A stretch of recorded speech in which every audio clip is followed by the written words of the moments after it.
If you know anything about my YouTube channel, then you may know that it really started picking up steam with iPad music production videos. I was heavily invested in that ecosystem, both monetarily and, time and effort, but I felt over time that I'd been kind of burned by it, especially putting so much money into apps that really were not very stable, were not very dependable, and it just kind of felt like the entire ecosystem was under-supported by Apple. I've made enough videos about wanting Logic Pro to be on iPad that I got multiple comments this week, many comments this week, on different videos asking me what my opinion was of the fact that Apple has finally announced Logic Pro for iPad. This is the website on an iPad. When this was first announced, it was announced with a video that said Logic Pro and Final Cut Pro out now, but that was a bit of a lie, a little bit of false advertising.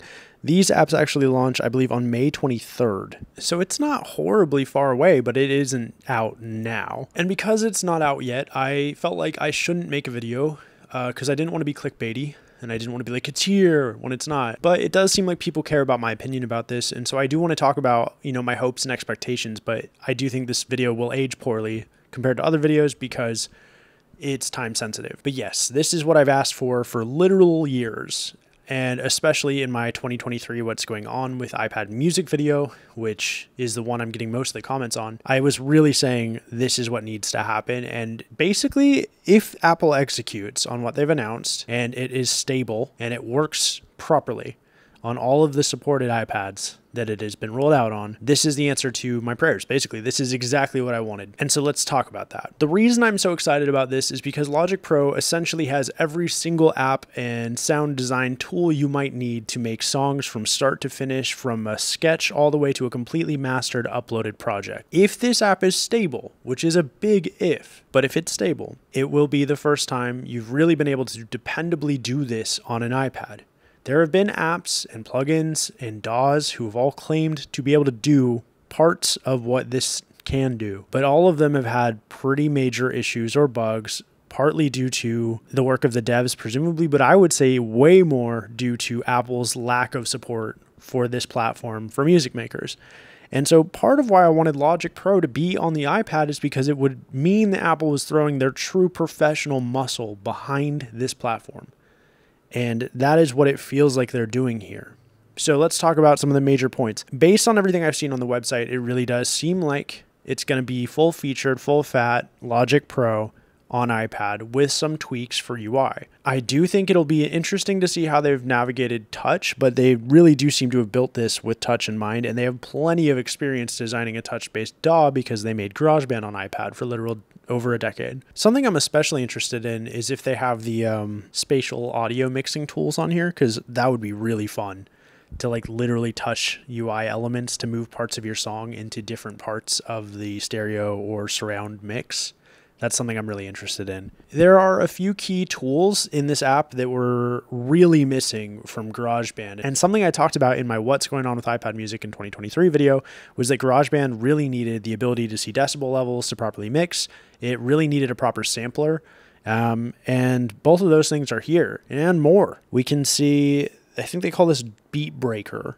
This is something they announced with this version of Logic, if I'm not mistaken. I'm really interested in Beat Breaker. I'm really interested in just using their basic sampler that they introduced a couple versions of Logic ago. And obviously the ability to properly mix and master in an Apple-based DAW on iPad is going to be really cool. I'm also curious to see if the Launchpad Pro is supported for the live loop side of Logic, because if so, and if it's stable, and these are all huge ifs, this really could turn this little iPad into a full studio and stage brain in a way that you, of course, have been able in some ways to do for years. But the ecosystem and the underlying architecture behind it has just not been supported in a way that made it stable enough to be something I would trust in those situations. Now, there are some things that people have viewed as cons, and let's talk about them. So this is the first version of Logic that's subscription-based.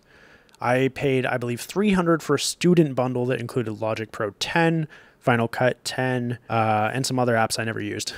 Normally, those apps were, I want to say, $300 for Final Cut and $200 for Logic normally. Now, you can pay $5 a month or $50 a year for Logic on iPad. And I understand why people would be upset about that, because if you don't own the software and you have to keep paying it, and you have lots of projects, you're essentially beholden to the company forever. I talked about this in my 2023 video. Jakub Hack just talked about this in his recent video about Logic Pro and iPad, and I'm sure other people have as well. But the iPad music ecosystem is undervalued and underpaid. Developers do not make enough money making these apps to sustain a living and to sustain even just supporting the apps themselves. And so part of what I was talking about with Logic coming here is if Logic could show up and be stable and be good and be a solid backbone and give Apple a reason to be really invested in the stability of the Audio Unit V3 standard, because Logic on iPad is going to support those audio units. My hope is that a rising tide will lift all boats, that music devs will be able to charge more, but they will also have a platform that is stable enough to support and validate higher cost applications for music production, specifically plugins.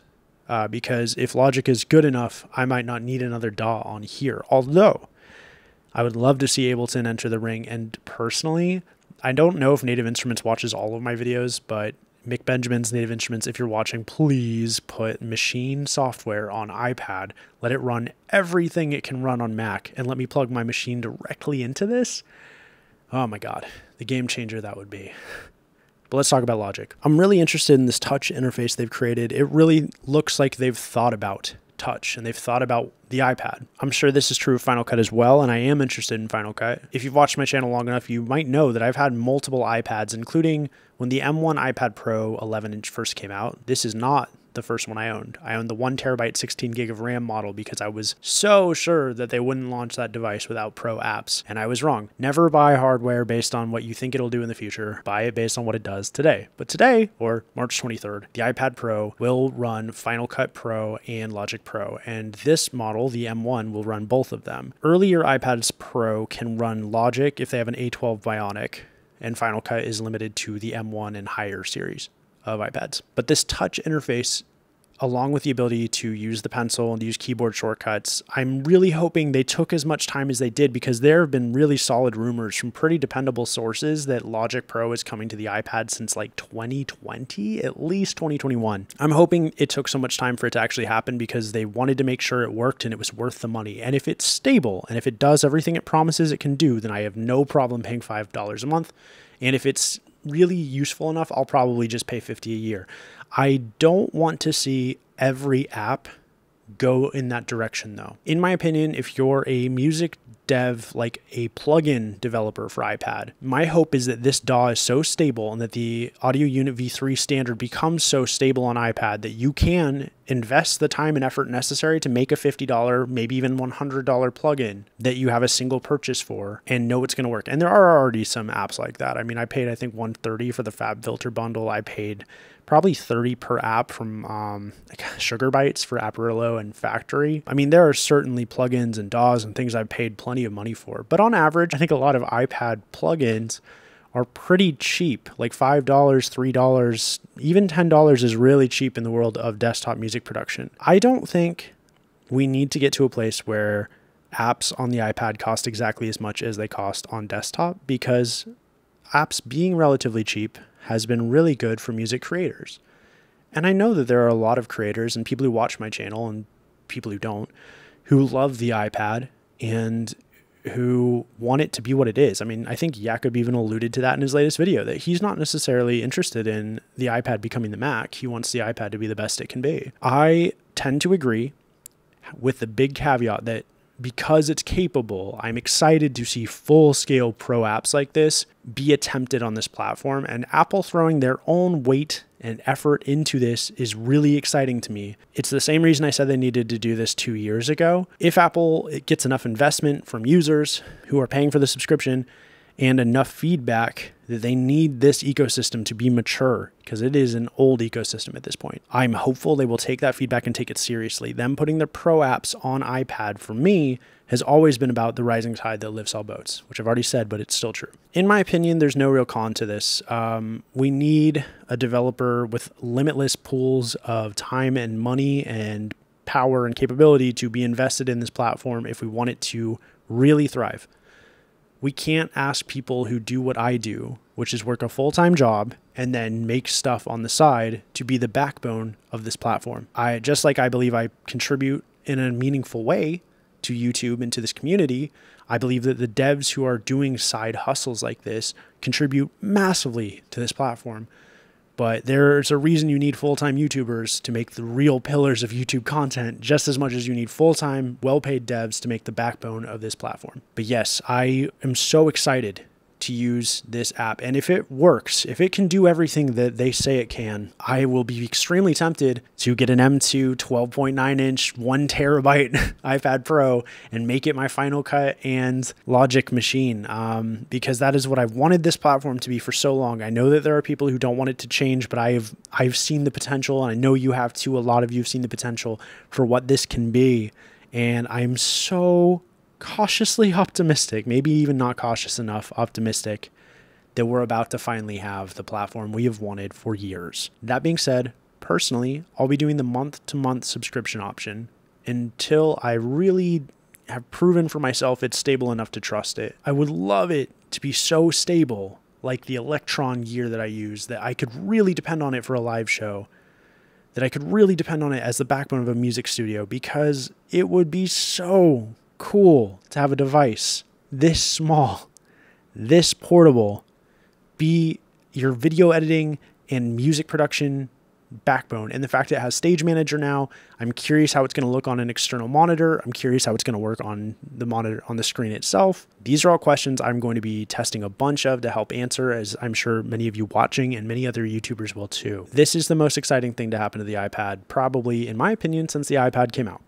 I remember when GarageBand came out and it cost money, and then I remember when GarageBand went free. GarageBand has been a really cool app on the iPad. I've talked about it before, but we've needed something like this at least since like the iPad Pro 2018 came out, and definitely since the M1 iPad Pro came out 2+ years ago. So I'm stoked. I don't know if Apple ever watches my videos. If there's any chance they've watched what I've made and that had any impact on them doing this, which seems extremely unlikely, but just in case, thank you, Apple, for listening. Thank you for doing this.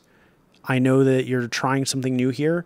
I really want to see you succeed, and I'm really glad you tried, and I really hope it energizes the community, and I really hope we see Ableton and Machine and Reason and full Cubase. I mean, I just want to see everyone take this platform really seriously, because the power has been there for a while. Enough generations of these devices have come out that have enough power to really build a full ecosystem here. And especially if this touch interface works, and especially if it's stable, and oh God, there's so many variables, and that's why this video will probably age like milk, but I'm excited. I hope you're excited. Tell me your thoughts and what you think the impact of this will be in the comments below. Am I off the mark? Is it totally a ripoff for $5 a month or $50 a year? Because I totally understand wanting to just pay once. My hope is the subscription model will encourage them to keep making it good consistently. If it doesn't go that way, then that's going to be a real bummer. But I do think a $5 a month entry point is actually pretty reasonable, and it kind of feels in line with the ask of the general Apple Music iPad ecosystem, in a way that I think if they just straight up came out and were like, it's $200, like the desktop app, it would be prohibitively expensive for a lot of people who might want to just dip their toe in. But I can absolutely see an argument for maybe the Loopy Pro model, similar to what Jakob Hack said, where you pay once a year, you keep the version of the app you had, and then they do new updates you can pay to upgrade. I mean, that's kind of how Ableton and a lot of other DAWs on desktop work. You buy the version that you buy, you can use that forever, but a new version might come out and you might want to pay to upgrade, usually at a discount if you already own the old one. Maybe we'll see other devs and other teams and other software folks jump in and try that model on here too. But I'm excited. I think this is a huge deal for the future of the iPad. I think it really shows that Apple takes this seriously, I hope. Assuming it all works, which is a huge assumption. I would also say, don't go buy an iPad from somewhere you can't return it before the 23rd or after the 23rd, I suppose, just to try this stuff. Maybe let people like me who've already put our money where our mouth is try this out and let you know if it's working. Thank you for watching. Thank you to everyone who commented and who actually cares about my opinion on this. Honestly, that's one of the coolest things that's ever happened to me. The fact that I've made content that people cared about enough that they wanted to know what I think about this. So, you know, it wasn't a million people, but it was more than 4. It's like five or 6. But that's still a lot for me, for different people commenting the same ask on multiple videos. So have a wonderful week ahead. Thank you for watching. Thank you for listening to my opinions on this. And before I go, thank you so much to my Patreon patrons here. they really encourage me to keep this channel going. Please consider joining them. It's just $1 or $3, and it's really just about helping me make the videos. There's not a lot of perks because I really just want everything I make to be available to you for free. Consider checking out my music on Apple Music, Spotify, all of those places. And yeah, like and subscribe, all that good stuff. Okay, I'll see you soon. Bye.